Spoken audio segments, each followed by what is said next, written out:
இந்த நிமிஷம் வரைக்கும் விஜய் பேசின அந்த ஸ்பீச் தான் பெரும் பொருளாக பேசு பொருளாக தமிழ்நாட்டு அரசியலுக்குள் மாறி இருக்கிறது என்பதில் மாற்று கருத்துக்களே அதுதான் உண்மை. அதுவும் குறிப்பாக பொதுவாக ஒரு மேடையில் பேசும்போது என்ன பண்ணுவாங்க, எதிர்கட்சியோ அல்லது ஆளுங்கட்சியோ வேண்டாத கட்சியோ எதிர்த்து ஆக்ரோஷமாக பேசுவாங்க. பயங்கர எதிர்த்து ஆக்ரோஷமாக பேசுவாங்க. சிலர் மட்டும்தான் அதை ஒரு கேலியாகவும் கிண்டலாகவும் சொல்லிட்டு போவாங்க. எனக்கு தெரிஞ்சு பார்த்தீங்கன்னா சோ ராமசாமி ஒரு மாதிரி ஒரு நக்கலாத ஒரு விஷயத்தை அப்படி போட்டுட்டு உடச்சிட்டு போயிட்டே இருப்பாரு.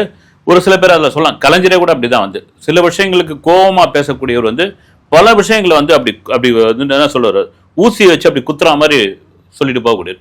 விஜயம் அது மாதிரி தான் அது கேலி பொருளாக என்னன்னு தாண்டி இந்த அப்பா என்கின்ற ஒரு பிம்பத்தை தாண்டி அதுதான் அடையாளம், அதை தான் நாங்கள் இனிமேல் பிரகடனப்படுத்துகிறோம் அப்படின்ற அளவுக்கு திமுக கொண்டு வந்தாங்க. முதல்வர் ஸ்டாலினை அப்பான்னு கூப்பிடணும் அப்படின்னு.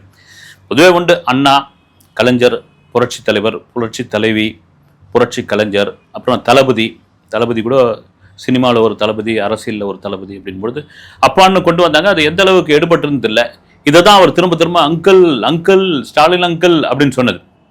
அது ஏறக்குறைய இல்லை, பெருமளவில் திமுகவினருக்கு ஒரு பெரிய எரிச்சலை உண்டாகிறது. நீங்கள் நேரடியாக இப்போ சீமான் பேசுகிறாருங்களே, களத்தில் இறங்கி டாய் வாடா உன்னை ஒரு கை பார்த்துடுறேன் விடுறது இல்லடா அப்படி இப்படி டேரிங்காக பேசுறது வேற. போகிற போக்கிலேயே ஒரு கிண்டல் அடித்து நக்கல் அடித்து பேசுறதுன்னு ஒன்று இருக்குது. அது கண்டிப்பாக கோபமாக இருப்பாங்க. அதே வேளையில் இந்த அப்பான்ற ஒரு விஷயத்தை கொண்டு வந்தாங்களே கண்டி அதை யாரும் பெரிய அளவில் ஃபாலோ பண்ணலை. அவரை தளபதி, முதல்வர் ஸ்டாலின் இதுதான் சொல்லிட்டு இருக்காங்க. ஆனால் இதை சொன்ன பிறகு பல பேருடைய இது இந்த அங்கிள் பேசுறது. இப்போ எஸ்வி சேகர் அவர் திடீர்னு இறங்கி ஒரு விஜய் யாரெல்லாம் எதிர்த்துருக்காங்கன்னு அப்படி பார்ப்போம். எஸ்வி சேகர் அவர் என்ன சொல்லியிருக்காருன்னா, விஜய் இப்போ தான் கேரவேனை விட்டு காலை வச்சிருக்காரு. நீங்கள் சந்திரமண்டலத்துக்குள்ளே போனால் கூட அங்கே ராக்கெட்லேருந்து இறங்கும்பொழுது வலது காலை வச்சுட்டு இடது கால் வைக்கிறதுக்கு கொஞ்சம் தயங்குவாங்க. ஏறக்குறைய சந்திரமண்டலத்திலேருந்து இறங்குற மாதிரி தான் இந்த பூமிக்கு இறங்குறதுக்கு அவர் தயங்கி இருக்காரு. எப்படியோ ஒரு வழியாக கேரவேன்லேருந்து இறங்கிட்டாரு. அப்புறம் பாண்டிச்சேரியில் 4 தெருவை சேர்ந்து தான் ஒரு தொகுதி. அந்த ஒரு 4 தெருவில் நின்று ஜெயிச்ச புஷி ஆனந்த் மாதிரியான ஆட்கள் கிட்ட இவர் ஆலோசனை கேட்டு அரசியலுக்குள்ளே இறங்கியிருக்காரு. இதெல்லாம் என்ன ஆக போகுதுன்னு தெரியல. இதெல்லாம் தாண்டி நான் விஜயை அங்கிள்னு கூப்பிடுறேன், அங்கிள் விஜய்னு அவர் ஒரு பக்கம் காமெடி பண்ணிட்டு இருக்கார். அவர் சொன்னது என்னன்னா, விஜய் உங்களுக்கும் மகன் இருக்கிறான், மகள் இருக்கிறாங்க, அவங்களுக்கு திருமணமாகும், பேரம்பேத்திலாம் எடுப்பாங்க, அப்போ நீங்கள் தாத்தாவை வைங்க அப்படின்னா எல்லாருக்கும் தானே விஜய் சொன்ன கருத்தை என்னன்னு தெரியாமல் இவர் எஸ்வி சேகர் சொல்லிட்டு இருக்காரு. அப்படி அவர் சொல்ல வேண்டிய கட்டாயத்தில் இருக்கார், வேற வழியும் ஒன்றும் கிடையாது. வருகிற எலெக்ஷனில் மயிலாப்பூர் தொகுதியில் ஒரு சீட்டு கொடுத்தாலும் கொடுக்கலான்ற மாதிரி அவர் பேசிகிட்டு இருக்காரு. அதனால் இப்படி பேசுவது, அவர் பேசுறது யாரும் ஒன்று சீரியஸாக எடுத்துக்கல. இப்போ நாளைக்கே கூட வேற மாதிரி பேசலாம்னு பேசுவார். இப்போ விஜய் எதிர்ப்பு அரசியல் அப்படின்போது அப்புறம் தாடி பாலாஜி அவர் ஒரு பக்கம் பேசிகிட்டு இருக்காரு.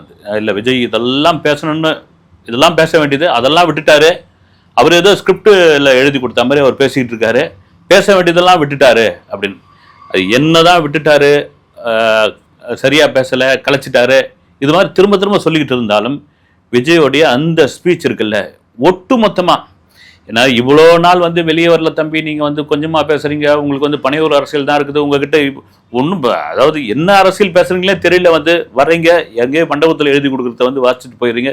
நேற்று பேசுறத கூட அப்படி தான் சொல்லிட்டு இருந்தாங்க. ஆனால் ஒட்டுமொத்தமாக திமுக, பிஜேபி, நாம் தமிழர், அண்ணா திமுக இது யாருமே எதிர்பார்க்கல. அண்ணா திமுக ஏன்னா ஒரு கட்சி வலுவிழந்த கரத்தில் கொடுக்கப்பட்டிருக்குது அப்படின்னு அண்ணா திமுக தான் சொன்னார்.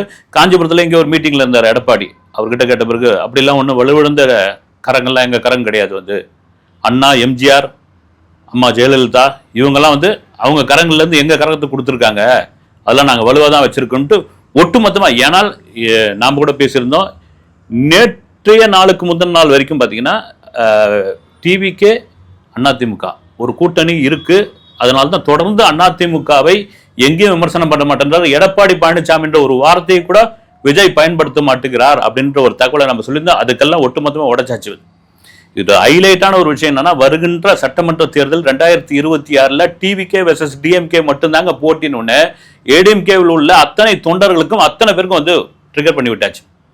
இதுதான் விஜயோட ஸ்பீச் அப்படின்னு. தொடர்ச்சியாக சீமான் அடிக்கடி விஜயை சீண்டிக்கிட்டே இருந்தார். எப்பெல்லாம் ஒரு மாநாடு, எப்பெல்லாம் ஒரு பொதுக்கூட்டம், எப்பெல்லாம் விஜய்க்கு ஒரு பெரும் கூட்டம் வரும்பொழுது சீமான் கொஞ்சம் எரிச்சல் ஆகிடுவார். அது எரிச்சலாகக்கூடிய ஒரு விஷயம் தான். ஏன்னா அவருக்கும் ஒரு இளைஞர் பட்டாளம் இருக்குது, அவருக்கும் தம்பிகள் இருக்கிறார்கள், அப்படி ஒரு பெரும்படை இருக்குது. அதுலேருந்து அப்படி மாறி போயிட்டாங்க, வாக்குகள் எல்லாம் அப்படி போயிடுச்சுன்னா என்ன ஆகுன்ற அவருக்கு ஒரு பயம் வந்து அவர் திரும்ப நான் வந்து வாக்கு அரசியல் பண்ணலை அப்படின்னு சொன்னாலும் வந்து இந்த போகிற இடம்லாம் இந்த தம்பிகளுடைய பலம் தானே. இப்போ அப்படியே பார்த்தீங்கன்னா ஒரு 25-30 லட்சம் பேர் 35 லட்சம் பேர் இந்த கூட்டத்துக்கு வந்திருக்காங்க அப்படின்னா அது எப்படியாப்பட்ட விஷயம் வந்து. அதுதான் இன்னொரு பக்கம் வந்து இதில் ஒரு முக்கியமான விஷயம் நான் சொல்கிறது என்னென்னா, நான் டிவி கேட்க ஜாலரா அடிக்கிறோன்னா அல்லது இதுவோ அதெல்லாம் ஒன்றும் கிடையாது. பெரும்பாலும் இந்த அரசியல் கூட்டங்களுக்கு ஏதாவது ஒன்று குவாட்ரு, பிரியாணி, காசு ஏதாவது ஒன்று கொடுத்து தான் கூட்டின்னு வருவாங்க. அப்போ தான் வருவாங்க அவங்க. இதில் என்னன்னா யாருக்குமே சல்லி காசு கொடுக்கல.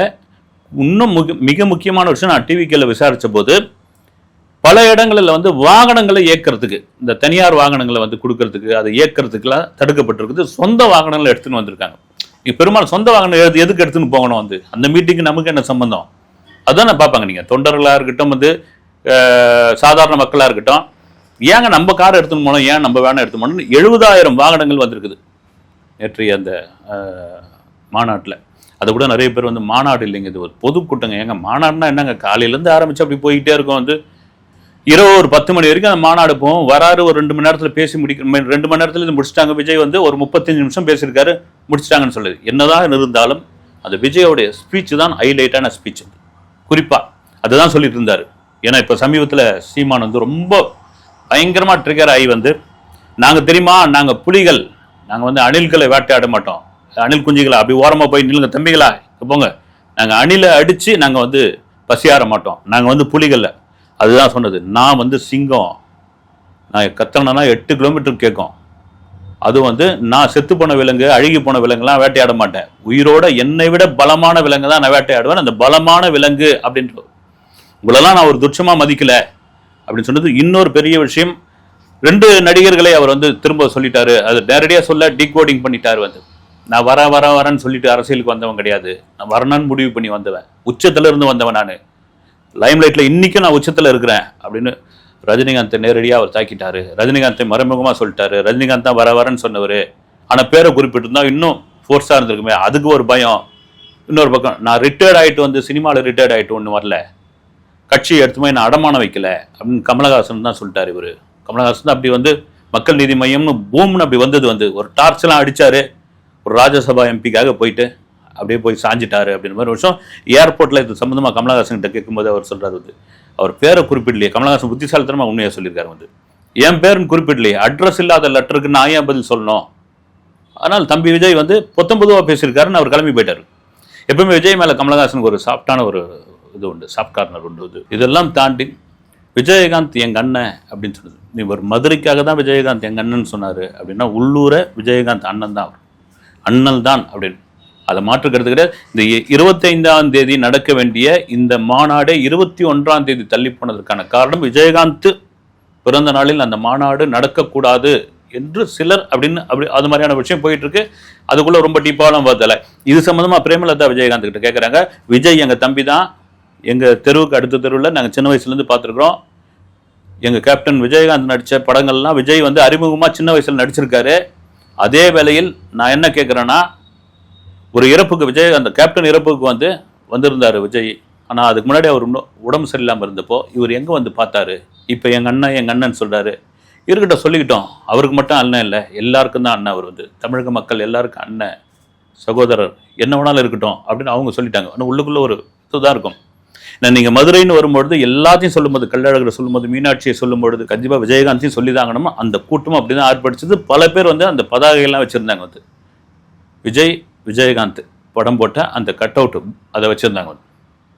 இது இன்னொரு முக்கியமான ஒரு விஷயம். இந்த சீமான சீண்டி பேசிட்டார் இல்லைங்களா, இந்த சிங்க கதை சொல்லி. அதனால் வந்து கடைசியில் விஜய் ஒரு குட்டி கதை ஒன்று சொன்னார்ல, அந்த குட்டி கதையை எங்கள் அண்ணங்கிட்ட இருந்து எடுத்ததுயா அப்படின்னு சொல்லி 2021 சீமான் பேசின இதே அப்படியே அப்பட்டமாக எடுக்கல. வந்து இவர் வந்து தளபதின்னு சொல்லியிருக்காரு, அவர் வந்து வாரிசுன்னு சொல்லியிருக்கார். அரசியலில் ஒரு ராஜாவுக்கு வாரிசே இல்லை, அதனால் தன்னுடைய வாரிசாக தேர்ந்தெடுத்துக்காரு. அவிச்ச நெல்லை வந்து கையில் கொடுத்தாரு. அதை வந்து கொண்டு வந்து கொடுத்தாங்க. ஒருத்தர் மட்டும் அப்படியே எடுத்துன்னு வந்தார். என்னன்னு கேட்டால், இது வளரவே இல்லைனாரு, இதுதான் உண்மையான வாரிசு அப்படின்னு சொல்லி இது பண்ணான்ட்டு அவர் சொல்லியிருக்காரு. இப்போ சீமானும் எங்கேயாவது தானே படிச்சிருப்பார். இப்போ எத்தனை பீர்பால் கதைகள், அந்த கதைகள், நீதி கதைகள், எத்தனையோ கதைகள்லாம் இருக்குது. எல்லாம் படிச்சு படிச்சு வர்றது தான். அதனுடைய வடிவம் வேணா மாறிக்கிட்டே இருக்கலாம். உடனே எங்கள் அண்ணன் சொன்ன கதை அவர் தான் காப்பிரைட் வச்சிருக்காரு, நாங்கள் விட மாட்டோம் அப்படின்னு சொல்லி என்ன விமர்சனம் பண்ணாலும் சரி, விஜயோடைய அந்த ஸ்பீச். இன்னொரு முக்கியமான விஷயம், ஒரு நண்பர் சொன்னார் என்கிட்ட, அதை அதை இங்கே பதிவு பண்ணியே ஆகணும். இந்த அப்பான்னு சொல்லி இது பண்ணதுக்கு இவர் அங்கிள் சொல்லியிருக்காரு இல்லைங்களா முதல்வரை. சில வருடங்களுக்கு முன்னால் விஜய் நடிச்சுக்கிட்டு இருக்காரப்போ, அப்போ விஜய்க்கு ரசிகர் மன்றங்கள் இருந்தது. விஜய் ரசிகர் மன்ற ஆட்கள் எஸ்.ஏ. சந்திரசேகர், விஜயோட அப்பா எஸ்.ஏ. சந்திரசேகரை பார்க்க வரும்போது அவருடைய பிறந்த நாளுக்கு சாலைகிராம, விருகம்பாக்கம், கே.கே. நகர் பகுதியெல்லாம் பார்த்தீங்கன்னா அப்பா எஸ்ஏசி இல்லை அப்பா அப்பா அழைக்கிறார், அப்பாவுக்கு வாழ்த்துக்கள், அப்பா அழைக்கிறார், இப்படிலாம் பண்ண பத்திரிகையில் அப்போ பிரிண்ட் மீடியாவில் நிறைய கிண்டலும் கேலியமாக எழுதினப்போ விஜயை கோச்சிக்கிட்டாராம். இனிமேல் அது மாதிரிலாம் போடாதீங்க, ஏன் அது மாதிரிலாம் இப்போ பார் மீடியாக்கெல்லாம் கிண்டல் பண்ணுறாங்கன்னு சொல்லி அதன் பிறகு எஸ்ஏசின்னு மாற்றினார். இல்லைனா ஊர் பூரா அப்பா அப்பா அப்பான்னு போஸ்டாக இருக்கும். இன்னொரு வருத்தமான விஷயம் என்னென்னா, இன்றைக்கி தான் பார்த்துருந்தேன் இந்த சோஷியல் மீடியா சேனல்கள்லாம் பார்த்துருந்தப்போ பார்த்தீங்கன்னா, மாநாடு முடிஞ்சு போனவங்க கண்டிப்பாக வந்தவங்க விஜய் தொண்டர்கள், விஜய் ரசிகர்கள். ஏன்னா 10 லட்சம் பேரில் தேவையில்லாத ஆட்கள் எவ்வளோ பேர் உள்ளே இறங்கி போகிறாங்க. இந்த சேரெல்லாம் அடிச்சுன்னு நொறுக்கியிருக்காங்க. அதெல்லாம் பார்க்குறப்ப வேதனையாக இருக்குது. கிட்டத்தட்ட 1 லட்சம் சேரை அடிச்சுன்னு நொறுக்கியிருக்காங்க. அதுக்கு தான் சேர் கொடுக்க மாட்டேன்னு சொன்னாங்களே, இல்லை டெபாசிட் கட்டி தான் வாங்கியிருக்க போகிறாங்க. இப்போ அந்த சேருக்கெல்லாம் ஒன்றும் சும்மா இது பண்ணல, காசை கொடுத்துட்டு போகிறாங்க. இன்னொரு கொடுமையான விஷயம் என்னென்னா, அந்த தண்ணி டேங்க்லாம் தலையில் தூக்கின்னு போயிருக்காங்க. தண்ணி டேங்க்கு, இந்த இரும்பு ராடு, அப்புறம் கேனாக தண்ணி இதுவுங்க பாட்டிலுங்க, அப்புறம் இந்த சேரையே தலையில் தூக்கி வச்சுக்கிட்டு பைக்கில் போயிட்டுருக்காங்க. இதெல்லாம் என்னென்னா, என்னதான் போட்டு ஆள் போட்டு கண்காணித்தாலும் மக்களே மாறணுங்க. இன்னும் காட்டு மிராண்டித்தனமாவா இருப்பீங்க. எங்கள் ஒரு சேரை முடிச்சு போகிறீங்க, ஒரு சேர் அது பாட்டுன்னு இருக்குது, அது ஏன் உடச்சி போட்டு போகணும்? இதெல்லாம் ஒரு இந்த ஒழுக்கத்தை தலைமை கற்றுக் கொடுக்கணும். ஏன்னா இவங்க ஆட்கள் உள்ள இறங்கணும், தொண்டர் படையாக இறங்கணும். நீங்கள் மற்ற கட்சியில் பாருங்கள், பெரும்பாலும் என்னன்னா இந்த வாழை மரம், அப்புறமா அந்த தேங்காய் கொலை இதெல்லாம் கட்டி வச்சாங்கன்னா, முடிஞ்ச உடனே அந்த வாழை மரத்தெல்லாம் என்ன பண்ணுவாங்க, பிச்சு அந்த வாழை தண்டெல்லாம் பிச்சு போவாங்க, அந்த வாழைத்தாரை தூக்கி போவாங்க, தேங்காய் கொலையை அறுத்து போவாங்க. இது மாதிரிலாம் சேர்லாம் அடிச்சு நொறுக்க மாட்டாங்க, தண்ணி பாட்டில் தூக்கி மாட்டாங்க, தண்ணி டேங்கே தூக்கி போயிட்டாங்க, சின்டெக்ஸ் டேங்கே தலையில் வச்சு தூக்கின்னு போகிறாங்க. இதெல்லாம் முற்றிலும் இவங்க யாரு டிவிகேவில் ஒரு தொண்டர் படைன்னு ஒரு படையே உருவாக்கி அதை தயவு செய்து இதெல்லாம் வருங்காலத்தில் தடுத்து நிறுத்தணும். இது ஏன்னா கட்சிக்கான ஒரு அவப்பெயராக தான் நான் பார்க்குறேன். அது யார் செஞ்சாலும் சரி, கட்சிக்கான அவப்பெயராக தான் நான் பார்க்குறேன். ஓகே, 2026 எலெக்ஷனில் யார் கூட கூட்டணி கிடையாதுயா, நான் தனிச்சு தான் நிற்பேன், தனியாக தான் வரேன், நான் வரேன் அப்படின்னு விஜய் சொல்லியாச்சு.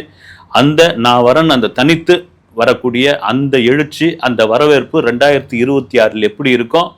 ஒருவேளை சொன்ன மாதிரி நிறைய பேர் சொல்றது கேரவனை விட்டு இப்பதான் காலடி எடுத்து வச்சிருக்காருன்னு. இல்லை, மக்களோடு மக்களாக விஜய் இருக்க போகிறார் அப்படின்றத, அந்த மக்கள் பயணத்தை, மக்கள் நடைபயணத்தை, மக்களை சந்திக்கிற அந்த விஷயத்தை எப்பொழுது விஜய் கையில் எடுத்து மக்களோடு மக்களாக செல்கிறாரோ, விஜய்க்கு மாபெரும் எழுச்சி என்பதில் மாற்று கருத்து இல்லவே இல்லை. அடுத்த வீடியோவில் சந்திக்கிறேன். நன்றி.